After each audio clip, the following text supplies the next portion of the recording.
Hey everybody, my name is Joe Gaeta and I am thrilled. Welcome to the Armored Path podcast. And today we have Anthony Djon, who has a luxury real estate business in Michigan. And I've met this guy a few times in the real estate industry. And the first time I met you, Anthony, when you walked into the area, there was a bar area when we were in New York for Inman. And I was keeping an eye on you because someone else said, "Hey, keep an eye on Anthony." And I was like, "I've never met this guy." And he says, "You won't miss him."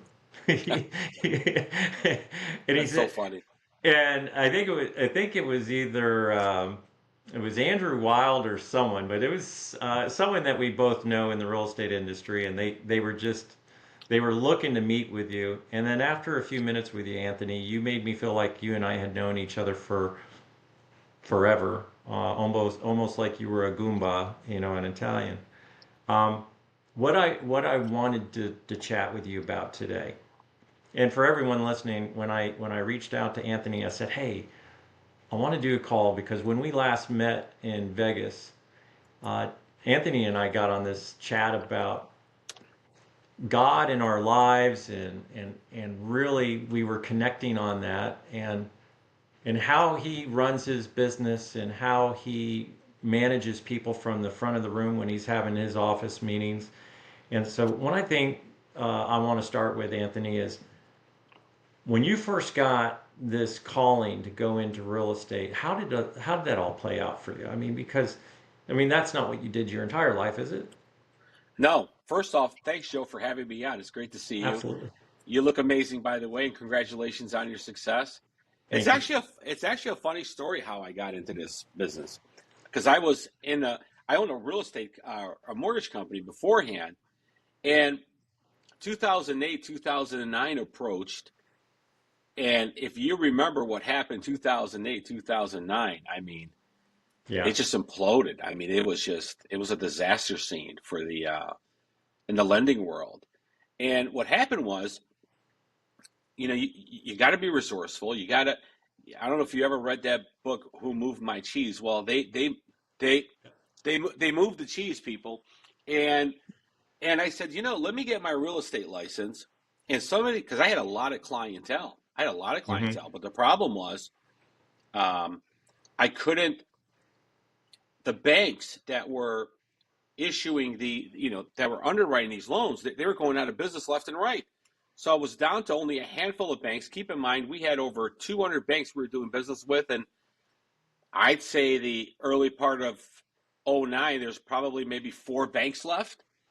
And how my business was thriving beforehand is we would get these clients, wonderful clients, and we'd hand them off to realtors, and then realtors would find them homes. So what happened is these realtors were losing their momentum, they weren't motivated, so they weren't doing a good job. And here I am, I'm the guy, I'm the mortgage guy, and I'm like, well, these people want to buy, but these realtors weren't acting fast enough. So I was looking for homes on Zillow. Actually, this is what's funny. On the Zillow site, I don't have access to the MLS. I'm a mortgage guy. So I'm like, man, I said, I really like this. I said, this is kind of fun. I said, let me get my license. So I went and got my license. I said, look, I'm going to get my real estate license. And, these are my clients anyways. Let me just service my own clients. And then after about 4 months, Joe, I realized that I don't want to be in loans anymore. I want to be a realtor. And that's how I got my foot into the door in real estate. And it's been a magical ride. Magical ride. All of it up there in Michigan, right? All in Michigan. Yeah. So I started by myself. And then at the time, we weren't married. Nicole, which you've met before. Hmm. And she went and got her license. And then we just started working together. And it was so much fun. She left the hair business. She was a hairstylist. That's how I met her. She was a really great hairstylist. And she said she came home one day. She said, "Hey, I quit." I said, "You quit?" I said, "You quit your job?" She was like, "Yeah." She was like, "I'm doing what you're doing." I said, "Okay." And then she joined in, and we just got so busy. And then I wound up hiring one person, one realtor, another realtor, because there's so much business coming in.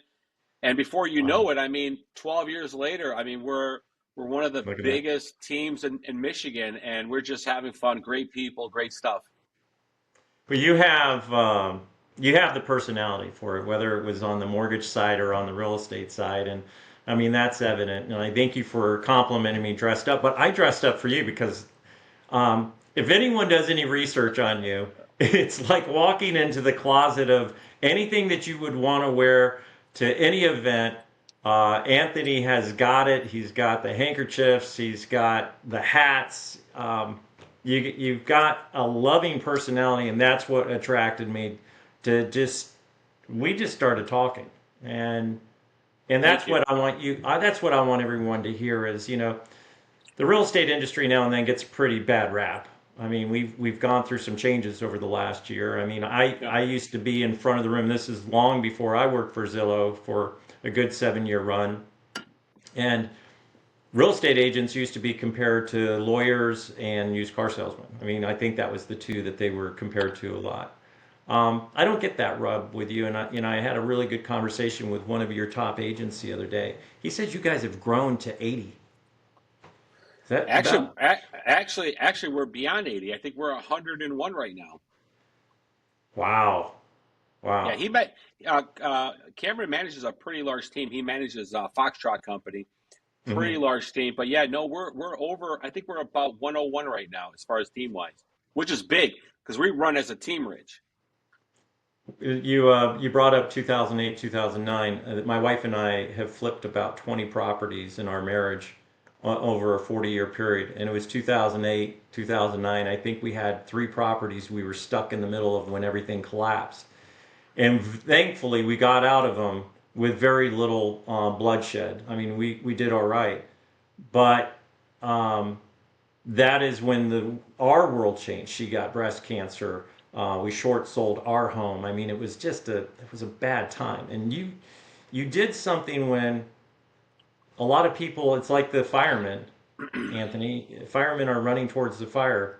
Um, Most people are running away from it. You went into real estate when most agents were running away from the fire. Yeah, Um, that had to come from something, and that takes a lot of chutzpah yeah. to do. One of the things that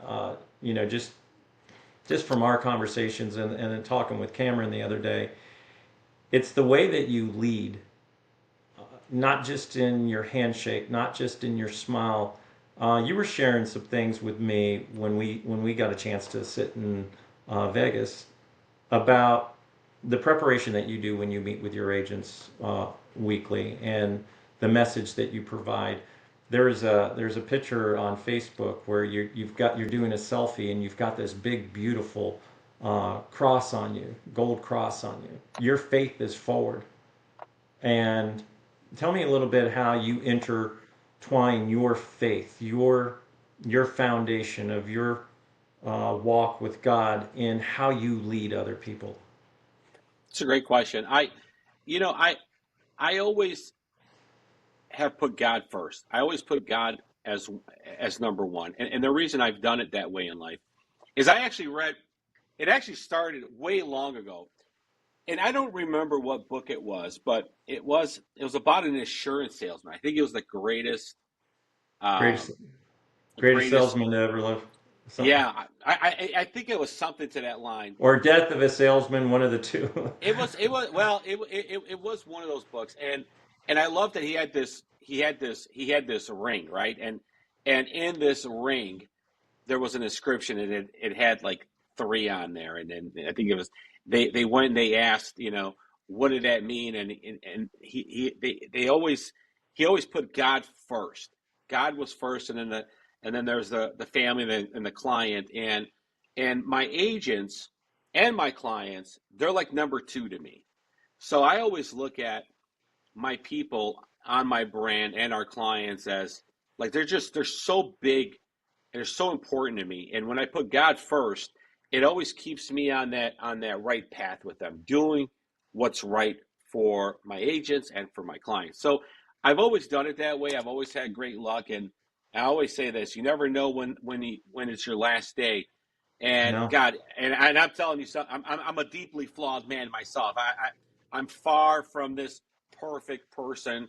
I'm not painting Yeah. myself out to be as some perfect person, but I think in my own personal life, I like to think that most of the things I've done in my life are are are are good from the heart, and I always put God first. I really do, and it's just it's helped me so much in my personal life, but even in my business life. And people see that, and that's just this is probably where they feel that warmth coming from me to them. I am generally sincere. I really am. Well, I mean, but that's the attraction. One of the things that in all my years of sales, when anyone would ask me, Joe, how is it that you sell maybe at a higher level and you sell more? Um, my answer always comes back to is I don't think I'm selling. Right. I'm just trying to align and love on that person and give them the very best version of myself at that moment in time. And just like you, Anthony, and you and I, we've met a couple times, but I feel like there's a kindred spirit that if I wanted to pick up the phone and say, "Hey, I need to chat with you real quick," you're gonna pick up the phone and talk to me. Yeah. And for me, sales isn't about doing something to someone; it's about doing something for someone. Right. And that's kind of was my takeaway the other day when I was having this chat with Cameron. Is just he says you get everyone excited to Yeah. want to do well. Yeah.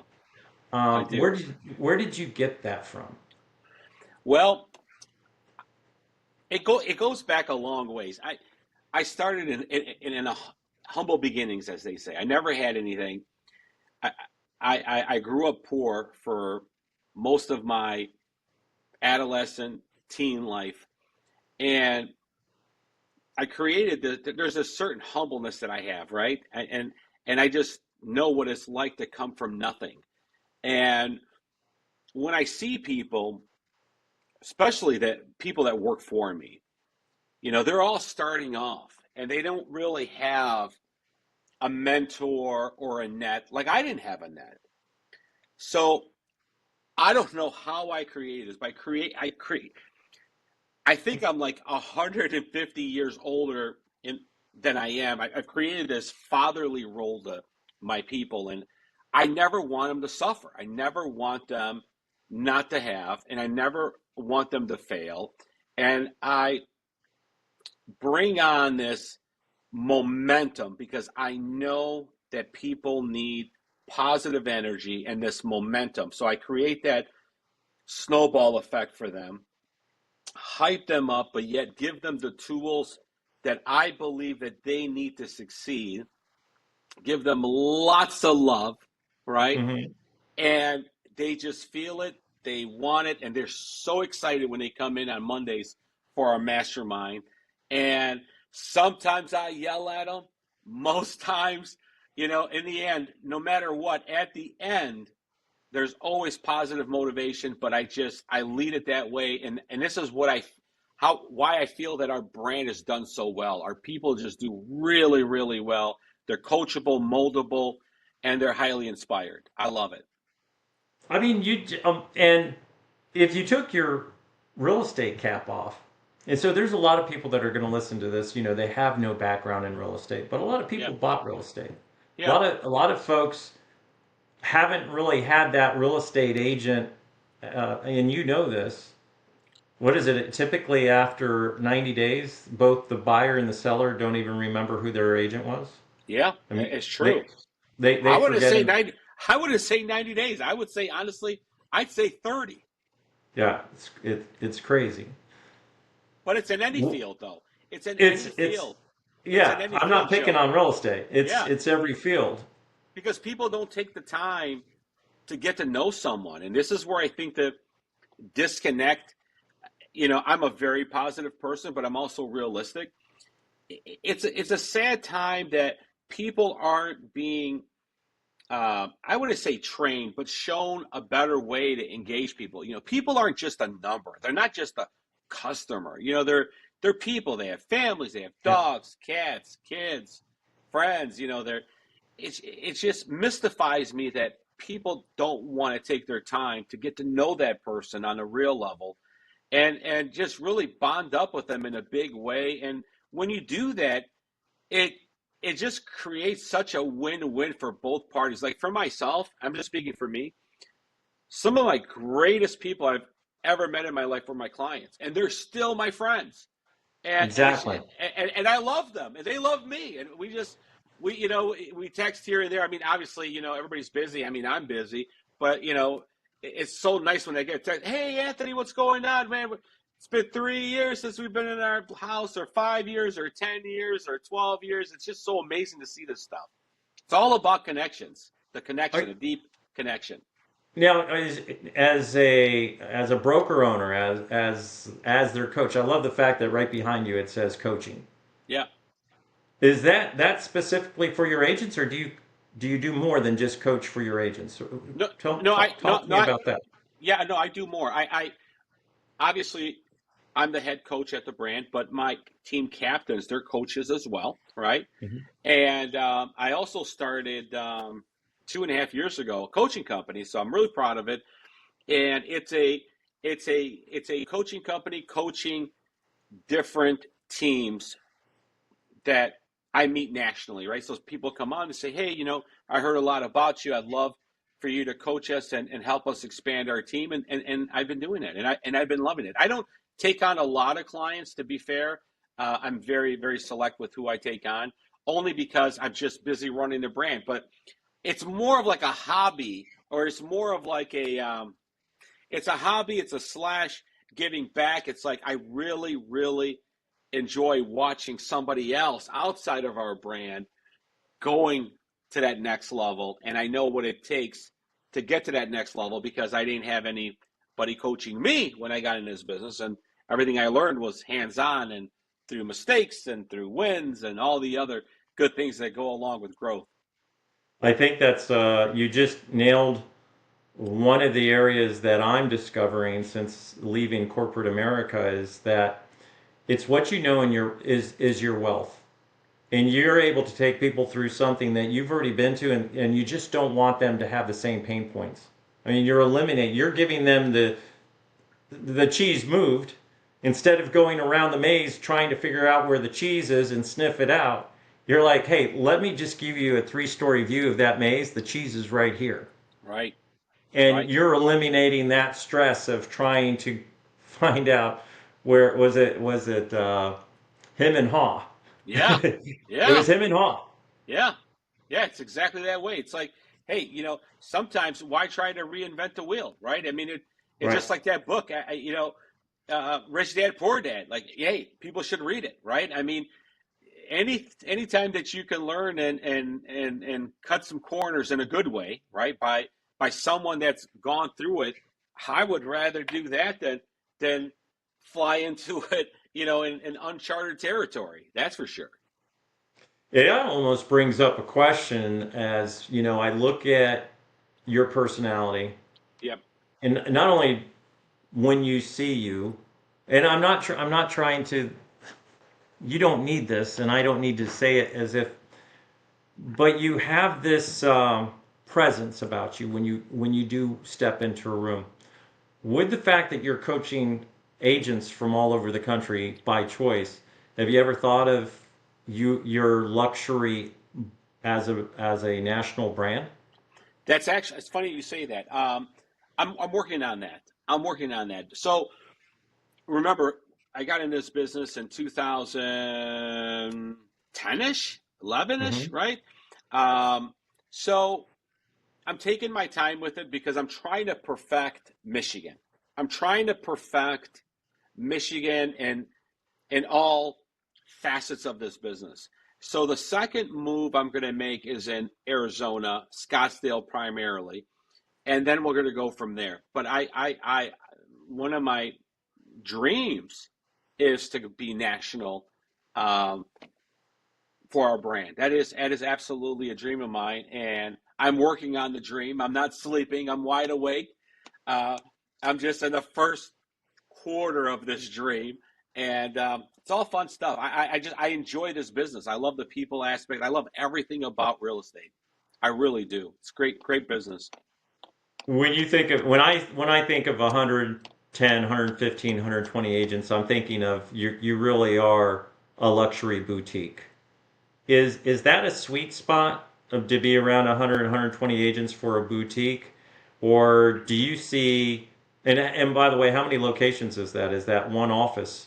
It's one office. So you got to understand the dynamics though. So we're a brokerage, but we're really a team rich, right? So a lot of people don't know what a difference is, and the team Right. rich is we our brand is realistically feeding all our realtors with our leads. So we spend I spend millions and millions and millions of dollars annually on just leads to feed our team, right? And that's how they get their business. Now, a brokerage is more an independent agent. Our people are independent as well, but brokerage is more of like, hey, Joe or Cindy, the agent, they're part time, maybe they're full time, maybe they have some deals, maybe they don't have some deals, and then they'll have 300-400 agents at an office, and maybe 5% of them do business, and then the rest of them don't do anything. At our brand, all of our agents are doing a lot of business. And we have so many agents that want to join our brand, but we don't hire them because we're really, really, really, really, ultra picky with who we bring on. I mean, they have to have, great people skills, kind heart, but they've got to be smart. There's just so many different things that we look for to bring somebody on. And I think that because we've done it that way, this is why I think we've had such great success because our people are very dedicated to their clients and they're very, very loyal to the brand. Do you prefer a new agent that you can train up properly, or do you like an agent that's come from something that you can fix them? What is your wheelhouse? That's a great question. That's a great question. Honestly, if there was only one and not two, I would take the brand new agent all day long because they come with no negative history. They come zero, meaning that there's no bad habits that they have. And when you take on an agent, when you say fix them or from another brokerage, they've been doing it 3-4 years. They think they know everything. They're so I don't know. They're kind of negative. And I always say this. I don't know if this is going to sound right or not, but if they were that good, they wouldn't be moving. They wouldn't be Exactly. moving. If they were that good, they wouldn't be moving. And this is where I kind of butt heads with these people when I meet them and I say, hey, this is how we do it. No, no, no, no, no. That's that. We don't want to do it your way. In a very nice way, your way doesn't really work out that well. So we want to do it our way. And that's why I love bringing on people that are just new to this business. I love it. And they love it. I mean, that's pretty powerful that you guys are at a point where you've got the retention part down. In a Yeah, world of the in the world of the three R's of retention, and recruiting and revenue. yeah, yeah. The R's are locked in. I can tell you that. Yeah, the R's are they're spot on. But we've got great people from leadership to our agents. Our agents are just they're amazing people. They really are. They love their clients. I mean, how wouldn't you love your people when they love their clients? You respect that. I respect that. Anybody that says they love their clients, I love these people. I really do because they care about the clients, and the clients see it. That's why they want to do business with them. For the consumer that's listening in on the behind the scenes of a broker who's passionate about the quality of his agents, training them up right.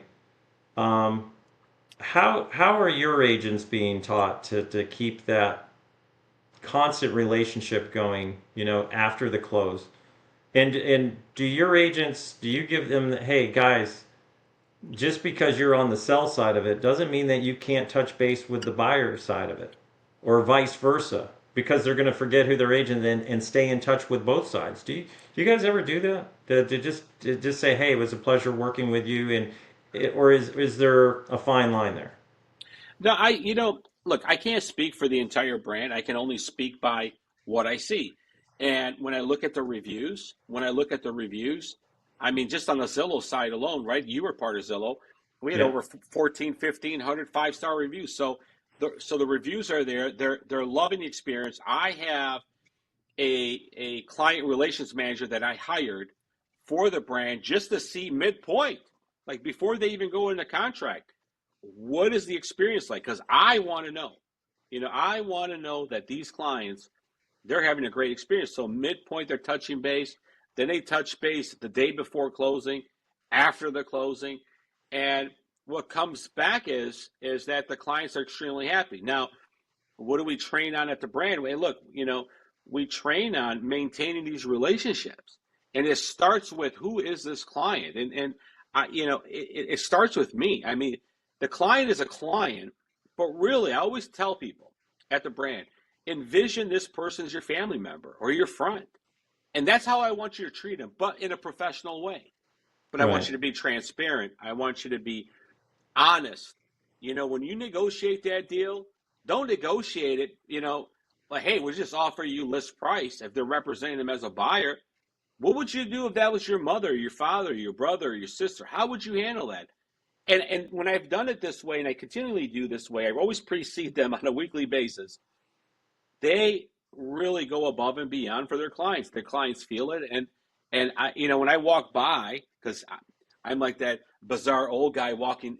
Normally I'm in a suit and tie, and I'll walk by and I'll see them in because I have this big conference room, all glass, and they're in the closing room. I'll always walk in and say, "Hi, who's the buyer? Who's the seller?"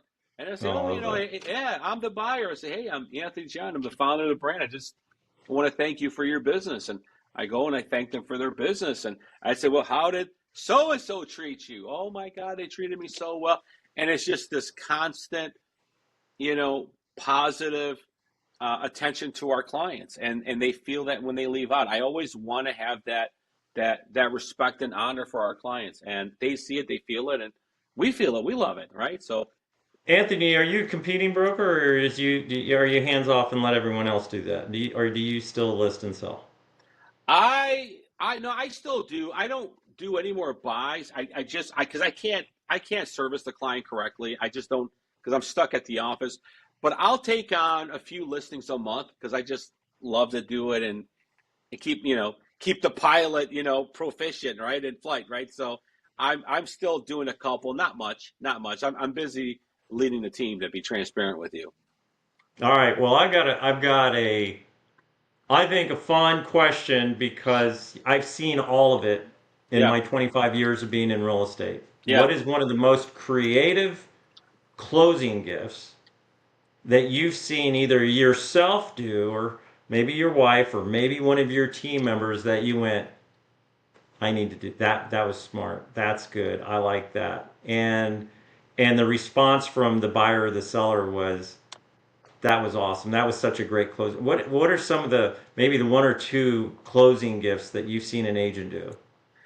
Well, I can tell you, there's an agent on my team that literally buys Louis Vuitton gifts for our client. Yeah, so I I was it started with when I first started seeing I see this bag, and this is not a small bag. Mm-hmm. This looks like a big bag, LV, and I said, "Whoa!" I said, well, "I wonder what's in that." So I kind of pretended to walk around a couple different times, like I was busy, because I just wanted to see who was in the bag, but I didn't want to go in there and say, "Hey, what's in that bag?" But sure enough, you know, customer opens the box, pulls out. It was an LV bag, and that Wow. bag must have been two, three, $4,000. I said, I've never seen anybody do that, and I constantly see this person giving out different types of Louis Vuitton. That's her thing. I'm like, wow. I wish I was your customer. Yeah. I take some LV shoes. I'm on a bet. She's probably gotten that back in referrals though. Yeah, I mean, she does really, really well. And has she gotten that in referrals? I don't know. I can't tell you, but I can tell you this: her customers love her. They do love her, and she loves her clients. My gosh, she's so passionate about her clients. It's amazing. Well, there's something that I've been hearing a lot of, and I'd love for you to educate buyers and sellers out there. How do you help your agents get through the conversation with a seller that bought a home at 3% or 2% interest rate? and they want to move, but they don't want to end up at a higher interest rate. They're at that point. They've been in their property 5 years now since the interest rates were that low. And how do we get people to start moving without the concern of swapping out the difference in a interest rate? Well, I think it goes. I think it goes into this, right? I mean, I've always told my people, find out what the why is. Why is it that they thought of moving first, right? Mhm. And I've always told them, don't go in with a lot of pressure. There's no pressure involved. Find out what the why. Why are they moving? And then start them on a search on the homes that they would possibly, think of purchasing, right? Because Right.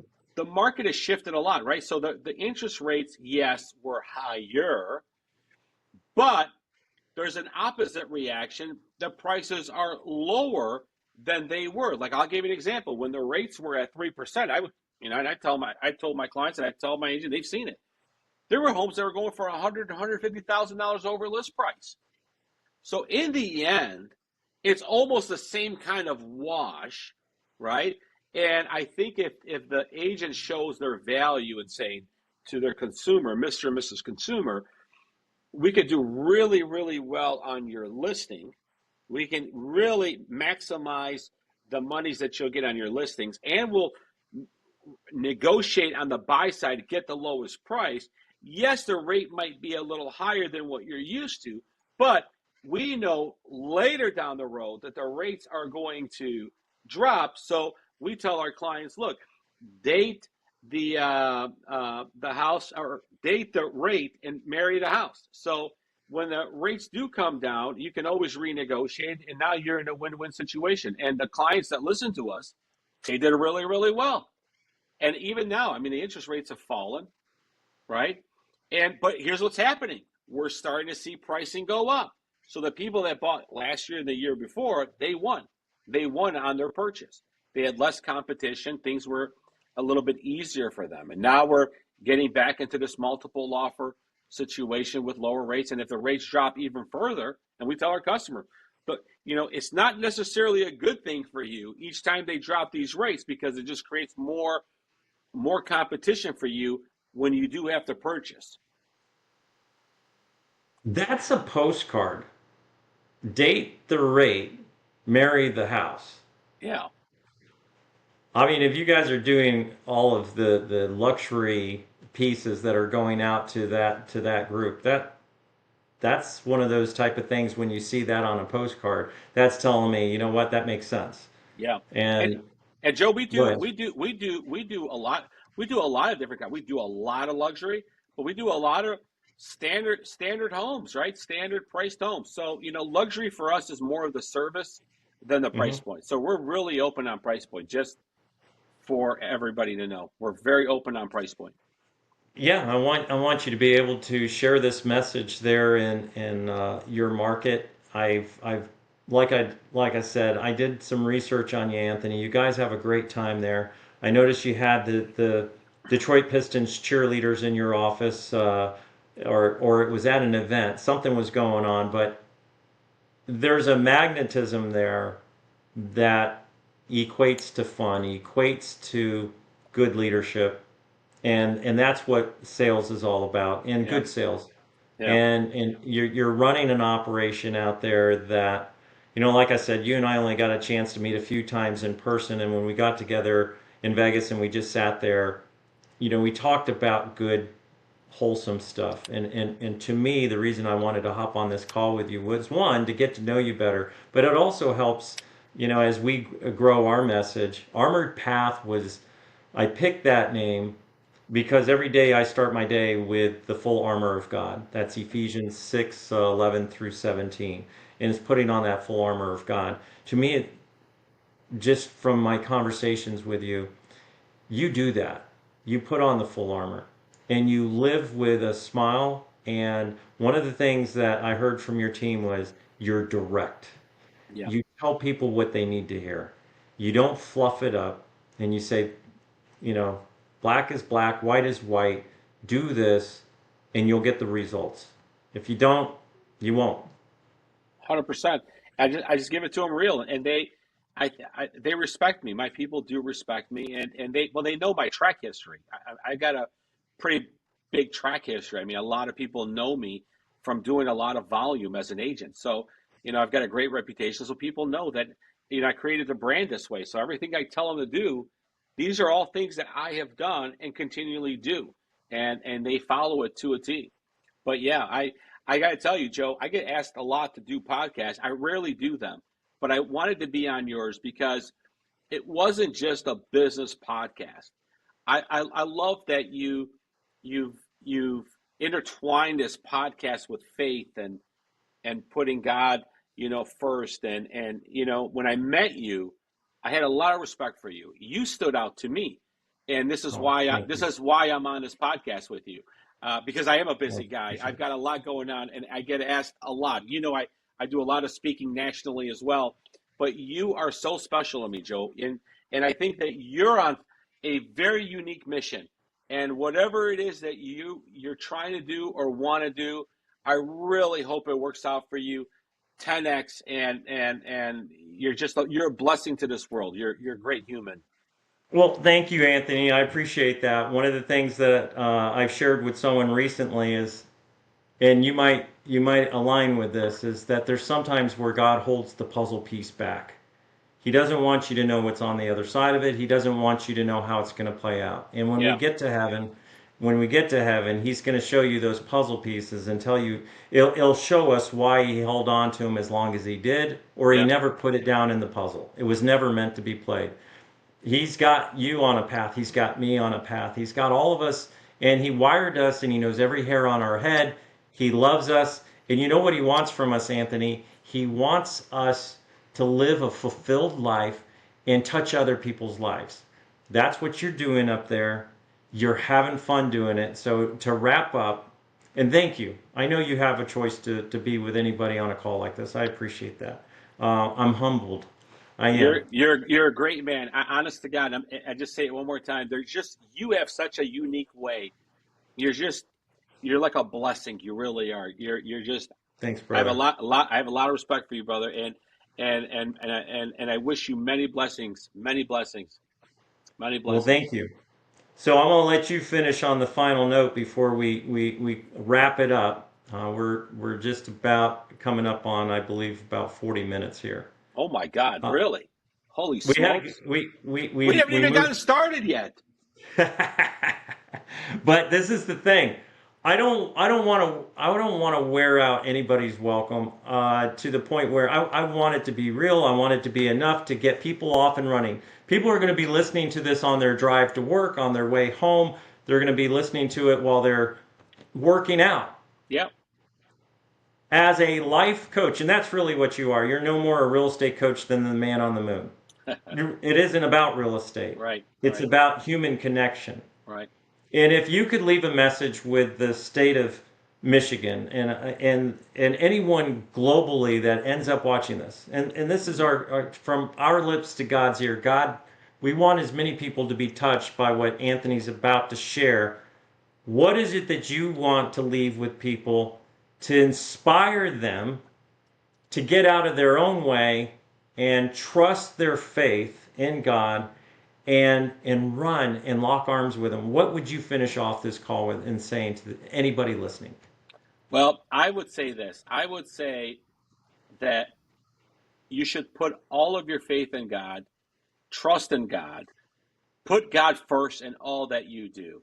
Two, I would take today, reset your life, forgive yourself of any negativity, anything negative you've ever gone through in life or you've done in life. Forgive yourself. Don't do it again.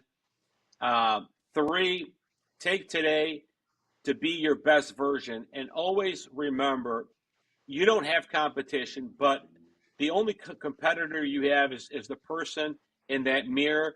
And every day, just try to be a better version of who you were yesterday, and be your best self. Smile, have gratitude, and treat others with honor and respect. And if you see somebody that isn't doing as good as you, I wouldn't say lower yourself, but be even more humble. Be with that person, right? And if you see somebody that's greater than yourself, don't hate on them. Give them the respect they deserve, and say, hey, you know what? One day, I'll be just like that, and just try to rule your day with no evil or negativity or bad in your heart. Just go through the day with like just pure bliss, God first. Hey, I got this, you got this. We're just going to do big things in our lives. We really will. Such a great message. And so what I'm going to do is I'm going to shock you, Anthony, Yeah, because I'm going to bet that you, in your business life, in your career life, because it didn't happen to me very often. I want to send everybody off and yourself with a prayer for you, your business, and for those listening. So I'll I want take to just it. say, Father God, thank you for Anthony. Thank you for his leadership. Thank you for his humor. Thank you for his strength. Thank you for the way that he leads his people. He wants to help them have the best lives. You heard what he said, Father. He knows behind every agent there's either a spouse, there's children, there's dogs, there's cats, there's sports, there's getting the kids to school on time and back and forth. And he knows that responsibility, Father. Continue to bless his life. Continue to bless the strength of his business as it expands across the globe. He'll be a luxury and all residential brand name, not just in the state of Michigan, but everywhere. Father God, he's a man of God. Thank you for loving on him, and thank you for giving him the humility to hop on a call with Joe Gaeta and have a few minutes. In Jesus' name we pray, amen. Amen. I receive it, and I equally send you positive vibrations and blessings back. God bless you, Joe. I really Thank you, enjoyed this brother. time. I, you know, I, I enjoyed being with you.